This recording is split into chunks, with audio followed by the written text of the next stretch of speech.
जो टॉप टीमें है ना, Australia, India, England, south Africa, New Zealand, अब पाकिस्तान की इस तरह की टीम जो इस वक्त है करंट टीम, करंट फॉर्म में, ये इन टीमों को जब ही हरा सकती है जब वो बुरी क्रिकेट खेले।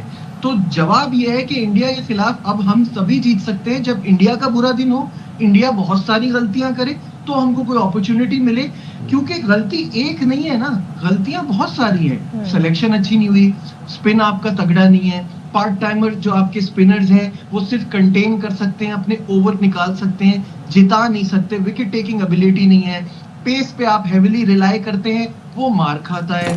आपके तमाम जो फास्ट बॉलर्स हैं वो आखिरी 10 ओवर में 100, 120, 123 इस तरह के रन दे रहे हैं, हर बार यही होता है। अभी आपने शुरू में कहा ना इंडिया के खिलाफ शाहीन को चाहिए अर्ली ऑन विकेट ले ले, भाई अब तो ये डर है कि अर्ली ऑन लेके भी आप एंड में जाके ठीक ठाक रन बनवा सकते हैं, क्योंकि वो आपकी डेथ बॉलिंग से आपके ऊपर बड़ा शदीद प्रेशर आ रहा है। कह रहा हूँ ना कि वो बांग्लादेश करने वाला था, मेरे हिसाब से थोड़ा सा ज्यादा उनको चढ़ा रहे हो इंडियंस को।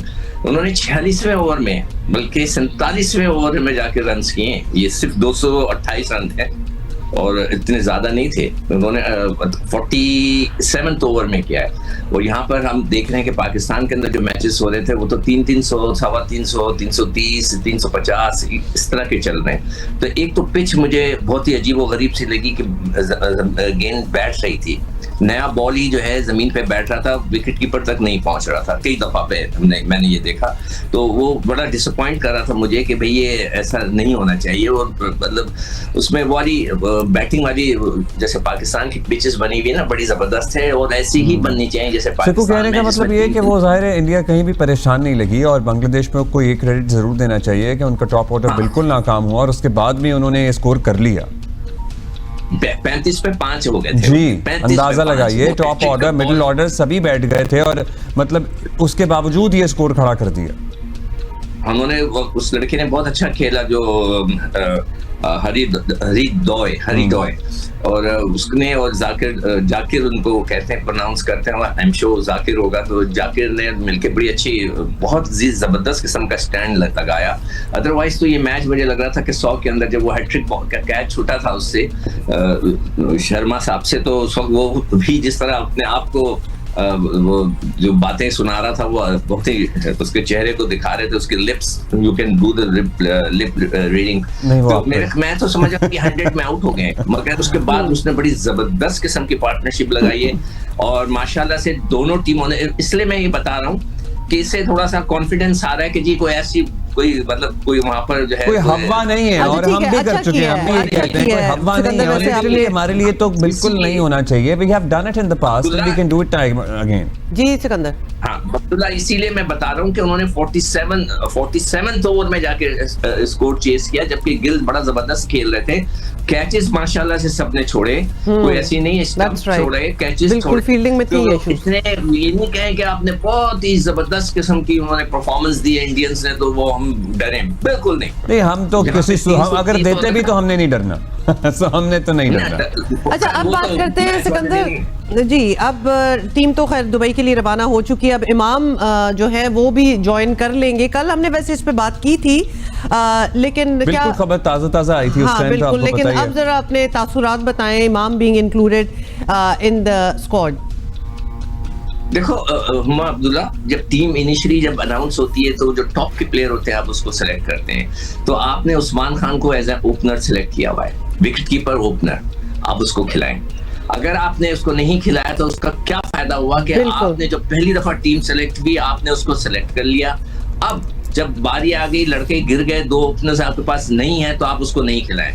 तो मैं ये समझता हूँ कि आप इमाम से और वो जो उस्मान लड़का है उससे ओपन करें, जो कि पाकिस्तान में नहीं खेलता, कुछ नहीं करता।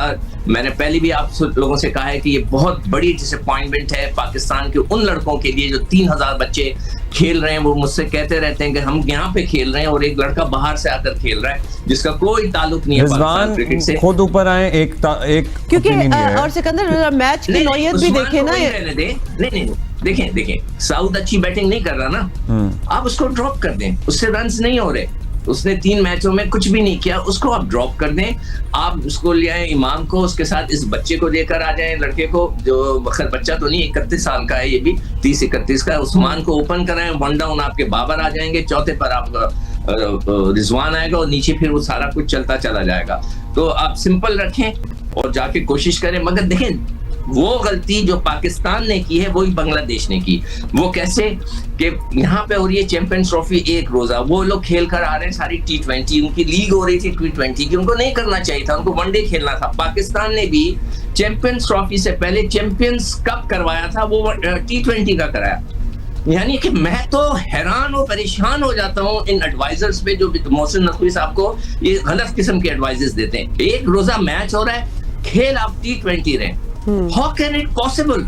मतलब इम्तिहान हो रहा है मैथ्स का, आप पढ़ रहे हैं साइंस, कैसे हो सकता है? यही चीज बांग्लादेश ने की है, यही चीज पाकिस्तान ने की है। तो ये चीजें मैं नोट कर रहा होता हूँ, इसलिए मुझे गुस्सा आता है कि जी ये क्रिकेटर होके वहां पे सारे क्रिकेटर मौजूद हैं, टेस्ट क्रिकेटर मौजूद हैं, मेंटोर मौजूद हैं, जो कह रहे थे कि पाकिस्तान की टीम को बनाएंगे जिसमें वकार यूनुस है, उसके अंदर सकलैन है, उसमें सरफराज है, उसके अंदर मिसबाह उल हक है, शोएब मलिक है, ये बड़े अच्छा, बड़े इस नाम पिच हैं। को क्या रीड करेंगे आप? कल की अगर मैच की परफॉर्मेंस देख लें सिकू जी, बांग्लादेश वर्सेस इंडिया, शामी ने 5 विकेटें ली हैं। So how is the pitch सामने है बिहेविंग जी। और एक और चीज देखिए कि दोनों की तरफ से सिर्फ 250 रन भी नहीं हुए हैं, 230 तक स्कोर गया है, दोनों की तरफ से 100। तो क्या आप कहेंगे 100 गए? नहीं, फिर बताएं क्या हर लड़का 100 भी कर रहा है, आप भी कर रहे हैं ना, हमारे लड़के अच्छा नहीं अच्छा, कर रहे। सेंचुरी ओके, दोनों तरफ सेंचुरीज से की आप हुई बात है। कर रहे हैं। मैं इस एंगल से बात कर रहा हूँ कि उधर से भी 200 में 220 पे 100 हुआ है और इंडिया की तरफ से 230 में 100 है। हाँ, 100 है। मतलब है, हाँ, तो हमें भी तो 100 करना चाहिए ना। 100 तो करना है ही। 100% मतलब इतना 100 के 50 बगैर overs तो के वैसे मैच एक में बात हम 100 बताऊं, क्यों नहीं कर रहे? अब तो the kind of modern day one day cricket जो हो गई है उसमें 100 के बगैर गुजारा नहीं होता, जो भी जीतने वाली टीम है। अच्छा, दूसरा अब्दुल्ला, आप ये देखिए कि वहां पे स्पिनर्स ने कितनी बॉलिंग की है। तो हमारे पास तो एक स्पिनर है, बाकी सारे पार्ट टाइम। ये तो हम ये सवाल तो हम कब से उठा रहे हैं। ये तो हम स्क्वाड शुरू होने से पहले से शुरू हुए हाँ, थे, काफी अरसे से और ये बात अनाउंस होने से, और उसके बाद स्क्वाड अनाउंस हुआ और फिर अब दोबारा कह रहे हैं। पटेल और उनके इतने 30 ओवर कराए, और बांग्लादेश की तरफ से जो उनके लड़के हैं उन्होंने भी तकरीबन 30 ओवर उनकी तरफ से भी हुए हैं, यानी कि पूरे में 60 ओवर जो है 60 ओवर स्पिनर्स ने कराए। तो हमारे स्पिनर्स पे भी बड़ा लोड होगा और देखते हैं, बाकी अल्लाह की मर्जी है, इंशाअल्लाह लड़के जाके लड़े, हम सब सपोर्ट करेंगे इंडिया से तो खास तौर पे। अच्छा, एक और इंटरेस्टिंग एंगल भी है, मतलब शुभमन गिल ने 125 गेंदों पर सेंचुरी की है और 2019 के बाद ये सबसे स्लोएस्ट सेंचुरी है किसी भी इंडियन प्लेयर की किसी आईसीसी इवेंट में। तो आप देखिए कि किस तर्ज की क्रिकेट है उनकी कि 125 पर उनकी सेंचुरी किसी भी आईसीसी इवेंट में 2019 के बाद is the slowest this one. इसकी बेसिक वजह ये थी कि पिच थोड़ी सी ट्रिकी है मेरे ख्याल से, जितना मेरा एक्सपीरियंस मैं देख रहा था कि गेंद लो रह रहा है, ब्रेक भी हो रहा है, तो उसने अपना पूरा टाइम लिया है, इसलिए इसको अपना देखा कि अब जल्दी कर। शुरू के अंदर उन्होंने बहुत तेज खेला था, मार रहे थे, फिर उसके बाद स्लो डाउन हुए, उन्होंने देखा कि पिच में थोड़ी ट्रिकी है, तो उन्होंने अपना टाइम लेके टारगेट को अचीव किया, जो उन्होंने